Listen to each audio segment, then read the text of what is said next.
బంగ్లాదేశ్లోని మైమెన్సింగ్ జిల్లా భలూకా ప్రాంతంలో ఒక హిందూ యువకుడు దారుణంగా హత్యకు గురయ్యాడు. మృతుడు పేరు దీపూ చంద్రదాస్. అతను స్థానికంగా ఒక గార్మెంట్ ఫ్యాక్టరీలో పనిచేస్తున్నాడు.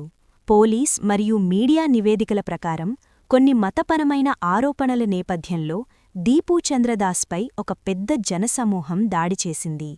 ఆ ఆరోపణలు ఏవిటంటే అతను మతానికి అవమానం చేశాడని, అంటే బ్లాస్ఫమీ ఆరోపణలు.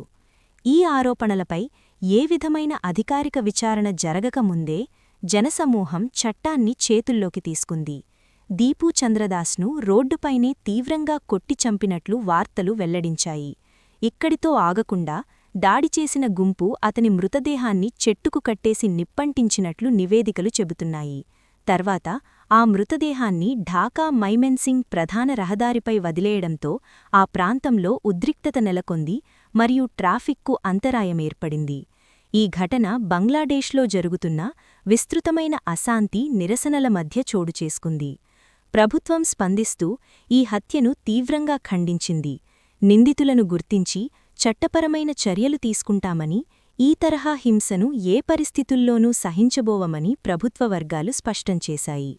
పోలీసులు కేసు నమోదు చేసి దర్యాప్తు ప్రారంభించారు. ఈ ఘటన బంగ్లాదేశ్లోని మైనర్స్ భద్రతపై మరోసారి ప్రశ్నలు లేవనెత్తింది. అంతర్జాతీయ స్థాయిలో కూడా ఈ సంఘటనపై